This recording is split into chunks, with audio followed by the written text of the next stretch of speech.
Po e fillojmë këtë natë me emrin e Allahut, Zotit të botrave, krijuesit, bëmirësit të përgjithshëm, atij që e krijoi njeriun në formën më të bukur. Mirë se keni ardhur të dashura pjesëmarrëse, zonja ministre, të nderuara deputete, të dashura musafire të emisioneve të radio-televizionit Iliria, teologe, gra të hoxhallarëve, dhe posaçërisht një përshëndetje veçantë shkon për zonjën nga Gjakova Ferdonie Çerkezi, nëna heroike që tani më është simbol i qëndrueshmërisë dhe shembulli më i mirë i një nëne. Jemi shumë të nderuara që e keni pranuar dhe ju keni përgjigj ftesës sonë. Të qenit vajza, gra, është e përbashkëta jonë sonte, duke ditur rolin e rëndësishëm që gruas Zoti ja dha në të gjitha stadet e jetës së saj. Gruas ju besua detyra më e rëndësishme, e ajo është edukimi i gjeneratave të ardhshme. Prandaj, kjo ndërlidhet kaq bukur me agjërimin e muajit të Ramazanit, si muaj i vetedukimit, vetreflektimit dhe i menaxhimit të vetes, sepse duke edukuar veten tonë, ne do të jemi në gjendje dhe të edukojmë gjeneratat e së ardhmes.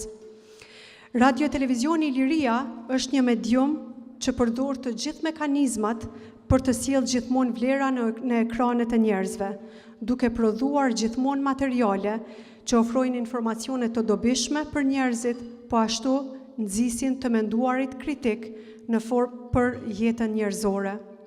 Sonte do të kemi në panel 3 intelektuale, të cilat kishim nderin t'i kemi musafire në kuadër të emisioneve të RTI-s, e ato janë Florentina Tërmkolli, doktore e tefsirit apo e komentimit të Kur'anit, Miranda Selmanaj, endokrinologe, doktor shkence, dhe Antigona Qenaj Sejdiu, psikologe klinike. Të gjitha do të flasin për dobit e agjërimit sipas kualifikimit akademik të tyre. Ju ftojmë që t'i ndiqni dhe ju lut për pak qetësi nëse ka mundësi, për shkak se fjalimet e tyre nuk janë edhe shumë më të gjata se 5 minutëshe. Faleminderit shumë për dëgjimin. Florentina.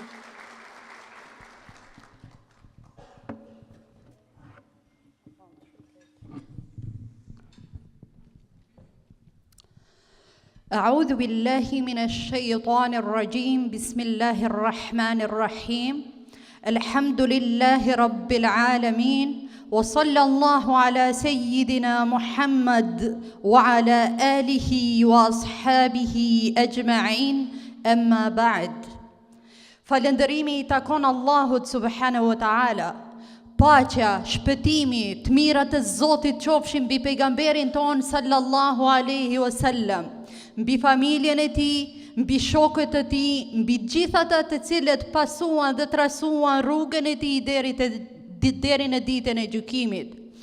Të nderuar, assalamu alaikum wa rahmatullahi wa barakatuhu. Ne dim se pejgamberi jon alayhi salatu selam ka thënë, ai njeri i cili nuk falenderon njeriun, nuk e falenderon as Allahun subhanahu wa taala.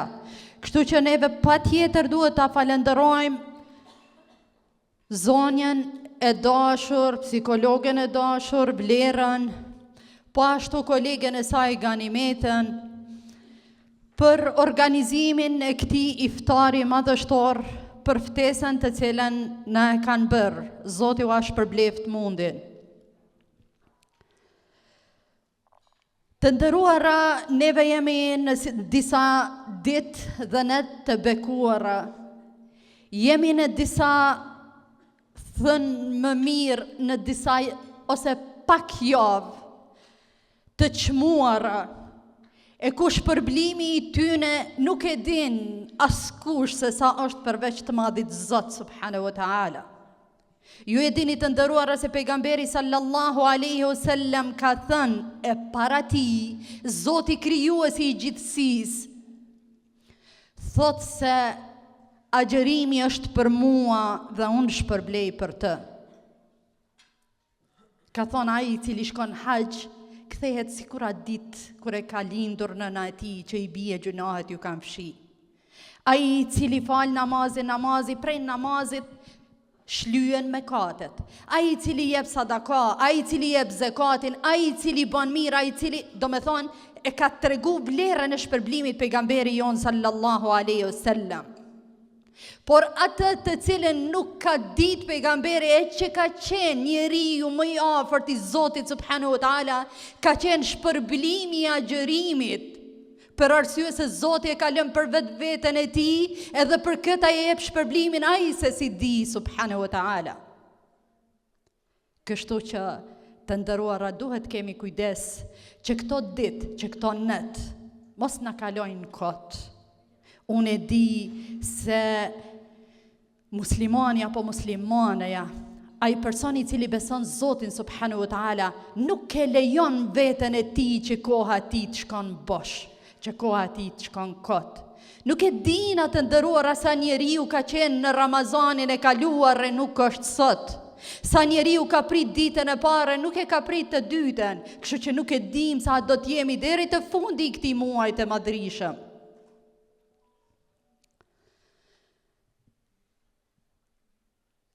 Agjërimi erdhi që ta japet efektin e tij dhe ta luaj atë rolin e tij në 3 rrafshet e nderuara. Atë shpirtëror, rrafshin me vetveten tënde, edhe atë shoqëror, që i bie ti rregullosh raportet e tua me Zotin. Ti rregullosh raportet e tua me vetveten tënde. Ti rregullosh raportet e tua me familjen, shoqërinë dhe vendin ti ku jeton dhe vepron. E në rastet nuk ka efikasitet ky agjërim në këto rrafshe, atëherë duhet ta llogarisim vetveten ton, a thuvall, ku jemi duke qaluar. Sepse nuk po shohim ndryshim. Të nderuara, po që se dalim nga ky muaj i madhrishëm, nga ky muaj i shenjtë i Ramazanit ashtu se si kemi atëherë patjetër duhet të flasim me vetveten ton, ta llogarisim vetveten ton, ku është problemi. Nëse vetëm kemi humb kile, prapë është problem. Nëse kemi hy me ato bindjet, me ato mendimet, me ato idet, jo të mira fjala, edhe kemi dalë me të njëjtat, kemi qalu dikun. Ama nëse kemi hy me ato ide, nëse kemi hy jo si duhet në Ramazanin e shenjtë, edhe janë eliminu ato çështje të cilat nuk përkojnë me muslimanin, thënë më mirë nuk përkojnë me njeriun e lërë me muslimanin. Atëherë agjërimi jon ka pas dobi. Pejgamberi jon alayhis salatu selam po thot me një hadith, ka njeri i cili agjëron nga mëngjesi deri në mbrëmje, por nuk ka fituar nga agjërimi i tij përveç seurisë edhe etjes. E lutim Allahun subhanahu wa taala mos t'jem nga ky grup, të cilët vetëm veten e tyre e kanë privuar nga ushqimi edhe nga haja dhe nga pija, e asgjë më tepër.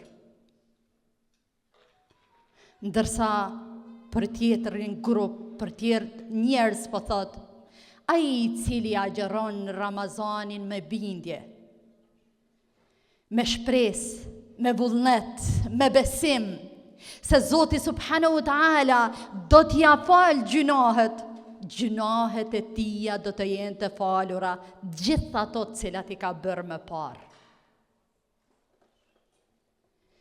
Kështu që e lutim Zotin subhanahu wa taala t'jem nga grupi i hadithit të dytë, e jo atit e parit Zotin na ruajt.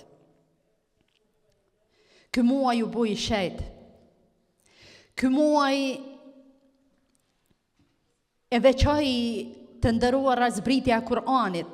E për neve zbritja e Kur'anit është një çështje shumë e madhe, një kthim i historisë në një çështje shumë të madhe, një kthim i njerëzimit në një çështje shumë të madhe, e ajo është ta njohësh Zotin subhanahu wa taala. Ju e dini se si kanë qenë popujt para zbritjes, para ardhjes së Kur'anit famlar. Kanë qenë në humner, kanë qenë popuj që vetëm në fjalë kanë ndryshuar njerëz, ama në vepra nuk kanë ndryshuar nga krijesat e tjera. Nuk kanë ndryshuar nga kafshët. Kështu që Kur'ani famlar zbriti në këtë muaj të shet, edhe për këtë I dha vlerë Zoti subhanahu wa taala këtij muaji. Në këtë muaj e kemi një natë, e cila është më e mirë se 1000 muaj. E që 1000 muaj dikun di bie 83 vite e disa muaj. Kështu që të nderuara pejgamberi alayhis salatu selam po I përgëzon njerëzit e tij, po I përgëzon shokët e tij, edhe po I thot ju ka ardhur muaj I shenjtë I Ramazanit. Në të po thot hapen dyert e qiellit, mbyllen dyert e zjarrit. Në të po thot prangosen shejtanët, ata kryesorët, ata që I kanë rolet kryesore, do me thonë shejtanët, ata janë të prangosur.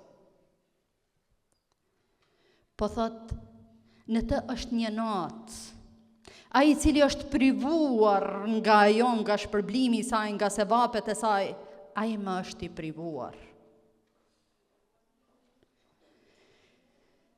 E lutim Zotin subhanahu wa taala mos t'jemi të privuar nga mirësitë e asaj natë dhe mirësitë e këtij muaji të begat të Ramazanit. E lutim Zotin subhanahu wa taala që të agjerojmë me gjithë gjymtyrët tona. E lutim Zotin subhanahu wa taala që të agjerojmë me shpirt, me zemër, me mendje, me gjithë qenjen tonë të agjerojmë ashtu se si na ka mësu Kur'ani famlar, ashtu se si na ka mësu pejgamberi alayhis salatu selam. Mos harroni të nderuara, në fund krejt Zoti kur fol në Kur'anin famlar, pas atyre ajeteve që tregon Allah subhanahu wa taala që ju është bërë obligim agjerimi, pas atyre ajeteve të cilat tregojnë se kush ka mundësinë ta prish agjerimin, pas atyre ajeteve në fund që kush në rast se ka ndonë ndonjë gabim se çfarë duhet të veproj, në fund krejt këtyre ajeteve Zoti po thot në ajetin kuranor, do me thonë pas këtyne, po thot nëse të pyesin ty robërit e mi, nëse të pyesin ty robërit e mi për mua, nuk po thot Zoti subhanahu wa taala thua ju. Po me njëherë po vjen edhe po thot unë jam afër, jo thua ju. Unë jam afër dhe I përgjigjem lutësit I cili lutet. Kështu që të nderuara, pejgamberi ka dëshmu këtë ajet, edhe ka thonë se nuk thehet duaja e agjeruesit prapa. Zoti I përgjigjet duas së agjeruesit. Kështu që mos e leni duan anash, mos I leni lutjet anash, mos I leni adhurimet të cilat jenë shkak që neve do të kemi lumturinë në dunja, po dhe do të kemi lumturinë në dunjan tjetër, e që ajo është kryesorja që njeriu duhet t'i jap rëndësi të veçantë. Zoti ju ruajt, Zoti ju nderoft, Zoti ju apranoft agjerimin, duan e gjitha veprat të cilat I bëni për hir të Tij. Wa sallallahu ala nabiyina Muhammad wa ala alihi wa ashabi ajma'in walhamdulillahi rabbil alamin. Faleminderit shumë.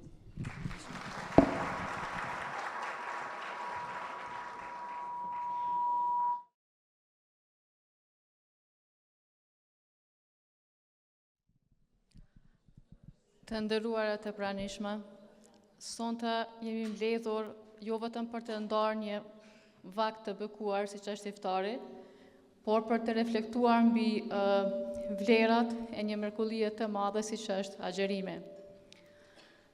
Shumica e praktikojnë agjerimin për shkaqe fetare, mirë po përveç përfitimeve shpirtërore dhe atyre morale, shkenca mjekësore ka vërtetuar se agjerimi sjell dobi të jashtëzakonshme në shëndetin tonë dhe në organizmin në përgjithësi. Nuk është rastësi agjerimi. Agjerimi ndikon pozitivisht në trurin, në gjakun, në enë të gjakut, në zemrën, në sistemin endokrin, në sistemin nervor, në sistemin imunitar dhe ata metabolik. Të nderuara, e dini se më herët për shëndetin publik ka qenë problematike sëmundjet infektive. Kurse në kohët e sotme nuk diskutohet për sëmundjet infektive. E dini për çka diskutohet, për sëmundjet kronike. për sëmundjet kardiovaskulare, për sëmundjet që prekin enë të gjakut dhe zemrën, për sëmundjen që është një pandemi globale që është diabete, edhe për kancerin. Edhe shkenca sot ka vërtetuar se agjerimi është njëri nga faktorët që ndikon pozitivisht në këto sëmundje, në këto problematika globale. Në kohët e sotme e dim se përdorim ushqime që janë të përpunuara, që ka një indeks të lartë glikemik dhe fatkeqësisht ka një vlerë shumë të ulët të vlerave ushqyese. Edhe këto ushqime aty ku na dërgojnë. Në praktikën tonë më së shpeshti, ne si endokrinolog ballafaqohem me sindromën metabolike. Dhe shkaktari kryesor i sindromës metabolike është insulinorezistenca. Pra bëhet trupi ndaj insulinës rezistent. Pse? Kjo duke mos pasur kujdes në ushqimet që i përdorim, në ushqimet që i konsumojmë, edhe në vaktet që i konsumojmë. Një sindrom metabolike është kur një sheqer është i lartë në gjak, kur jemi në peshë, sidomos rreth barkut, në zonën e barkut, kur kemi tension dhe kur kemi yndyrë të lartë. Sipas studiuesve të mjekësisë moderne, është parë se agjerimi ul ndjeshëm insulinorezistencën. Pra e bën më të ndjeshëm trupin tonë që ta përdor glukozën për nevoja energjetike. Dhe një farë mënyre e çlodh pankreasin nga hipersekretimi i shumë të insulinës.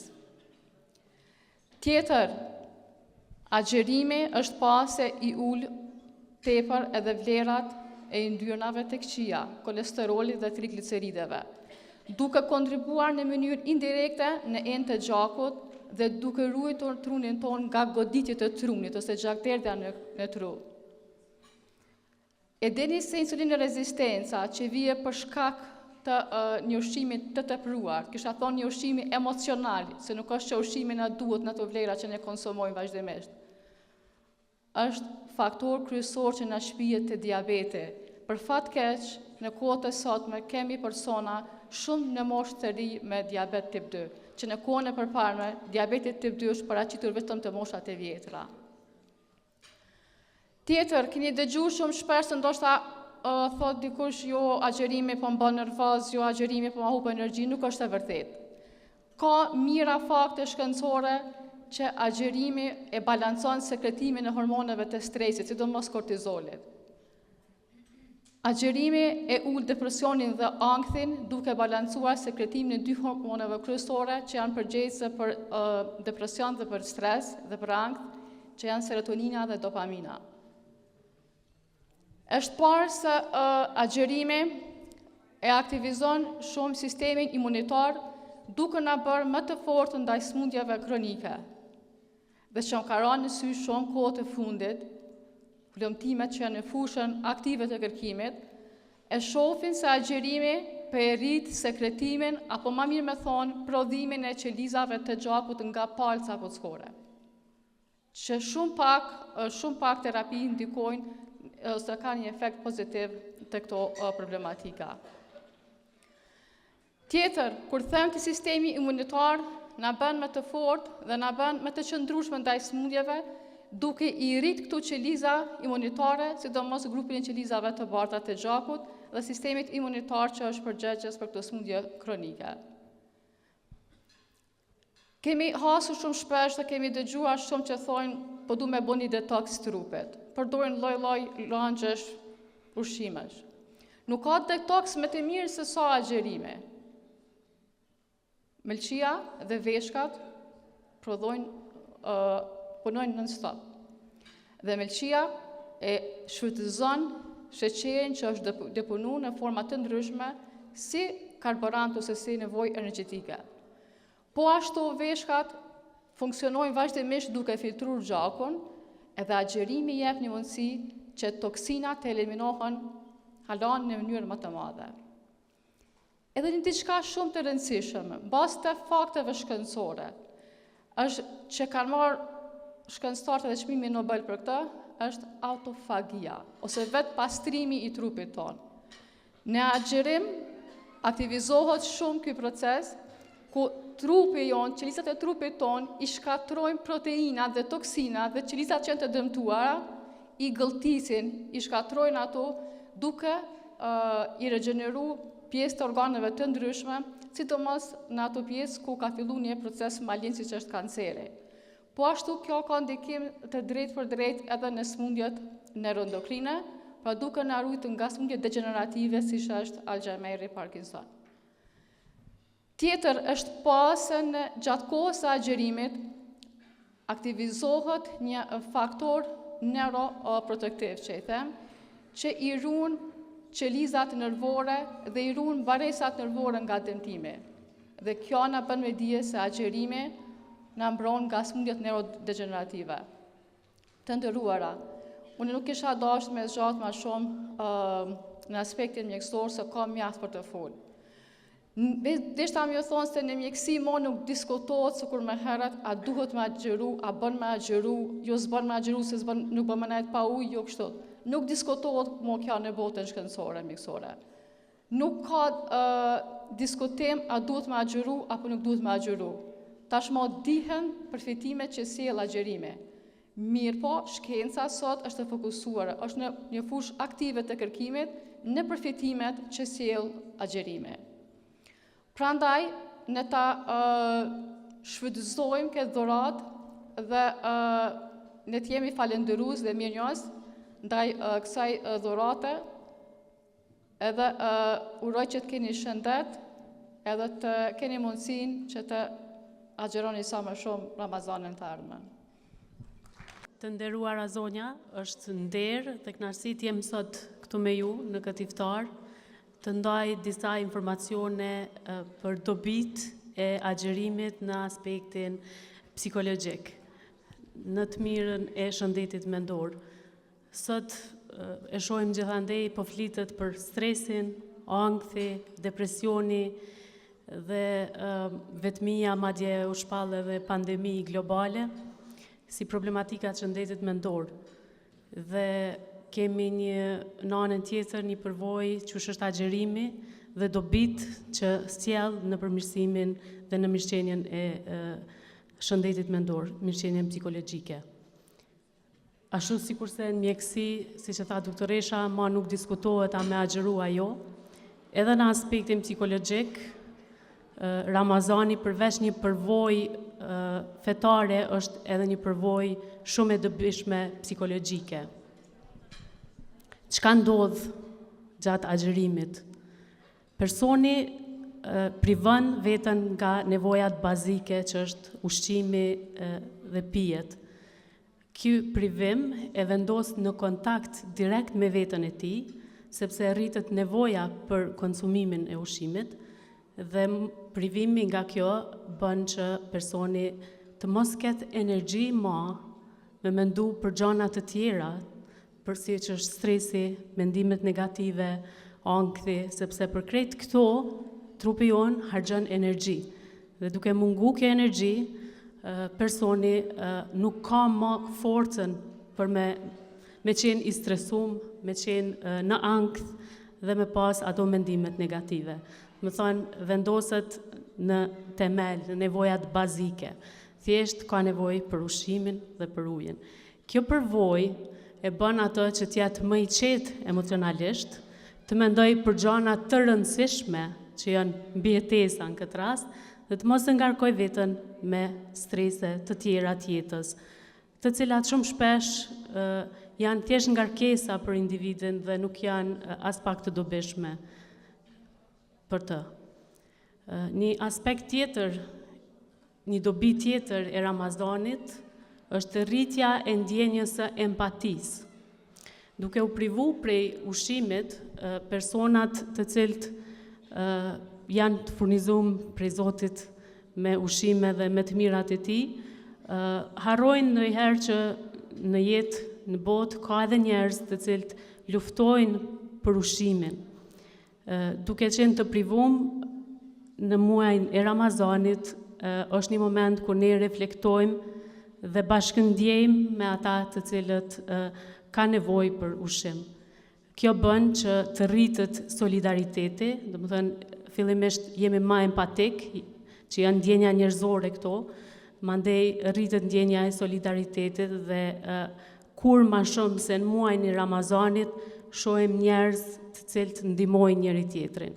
Në asnjë muaj tjetër nuk shohim solidaritet të tillë. Mandej rritet ajo aspekti socializimit, ne kemi shkëput raportet me familjarët gjatë ton vitit, pothuajse për shkak të stresit dhe ngarkesave që i kemi me secili, dhe gjatë muajit Ramazanit çka ndodh?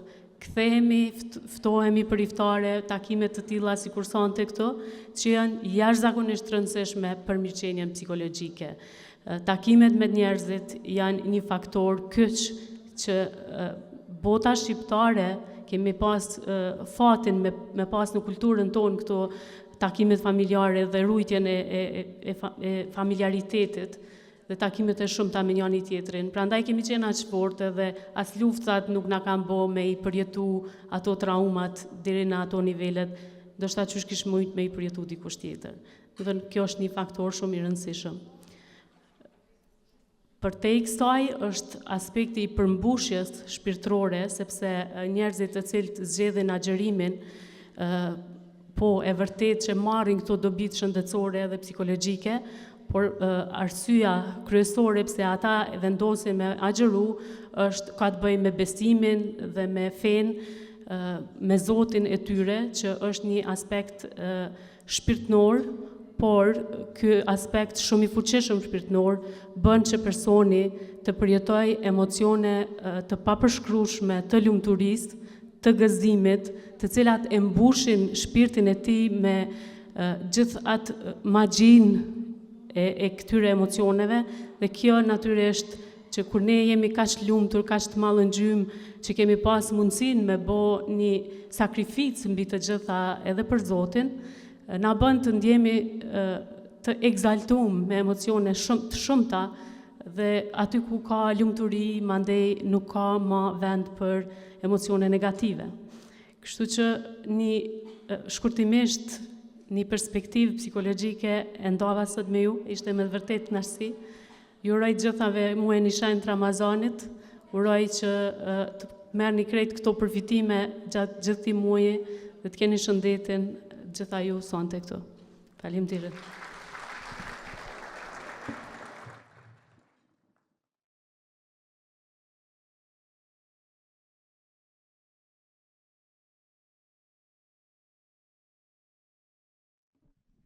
Tash për fund, mas ligjërimeve të shkurta, kemi nevojë për një farë relaksi dhe kemi Ganimete Ademi në Ganën, që gjithmonë me monologjet e veta e rregullon atmosferën, dhe pasoj e kemi një ilahi prej Valentinës. Faleminderit shumë.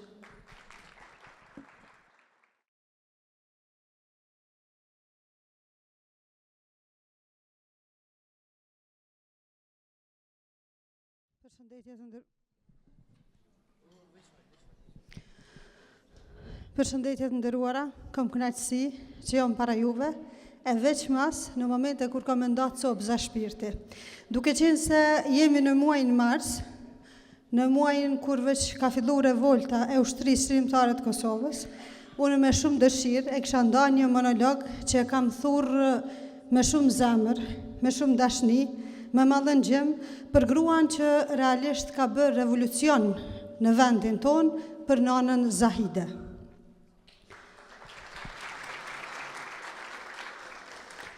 Tu shpresu që në vendin tonë kemi me pas gjithmonë gra revolucionare, gra të fuqishme që i sjellin veç dobi këtij vendi.